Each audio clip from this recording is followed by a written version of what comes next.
Right way कैसे मिले, इसका इन्हिसार आपकी सोच पर, आपके रवैये पर है। क्या आप जानते हैं कि दुनिया में तरक्की करना कितना जरूरी है? जिंदगी में वो दिन भी आएंगे जब आपका दिल उठने को नहीं करेगा, लेकिन वही लम्हा आपकी ताकत का असल इम्तिहान होता है। आपको यूं उठाना पड़ेगा अपनी ताकत से, अपने अज़्म से।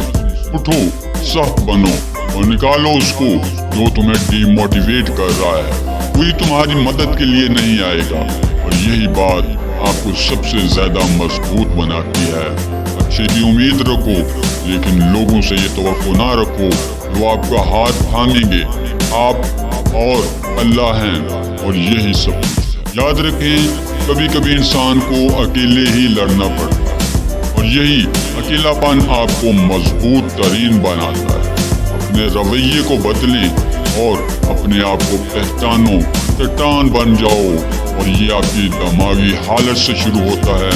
अपना रवैया बदलो, अपनी किस्मत बदलो। यही मसला हमारे जहन में पुख्तगी का सबब बनता है, तो हमारे रवैये की वजह से आती है।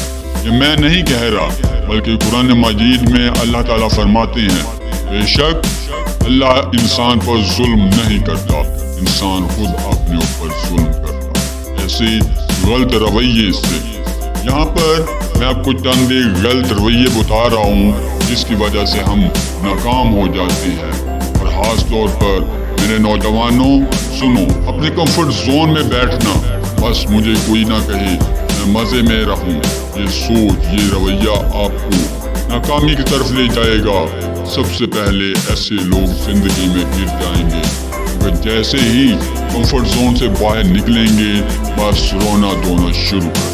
शादियाँ क्यों नहीं चलती? क्योंकि जैसे ही कंफर्ट जोन डिस्टर्ब होता है रोना धोना शुरू हो जाता है, स्ट्रेस आता है और हम इससे डील नहीं कर सकते और कोलैप्स कर जाते हैं, डिप्रेशन में चले जाते हैं। कंफर्ट जोन कुछ ग्रो नहीं करता।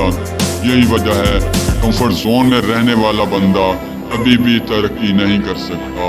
चैलेंजेस को कबूल करो, मुकाबला करो और याद रखो, कंफर्ट जोन में रहने वाला बंदा कभी भी ग्रो नहीं कर सकता। माई सेल्फ एंड आई, ये खुद गर्जी हमें कहीं नहीं ले जाएगी। अपने दोस्तों और अजीजों का ख्याल रखो, जिंदगी में देने का जज्बा पैदा करो। माजी में जीना माजी गुजर चुका, अब हाल और मुस्तकबिल पर फोकस करो। माजी में रहने वाला बंदा कभी आगे नहीं बढ़ता।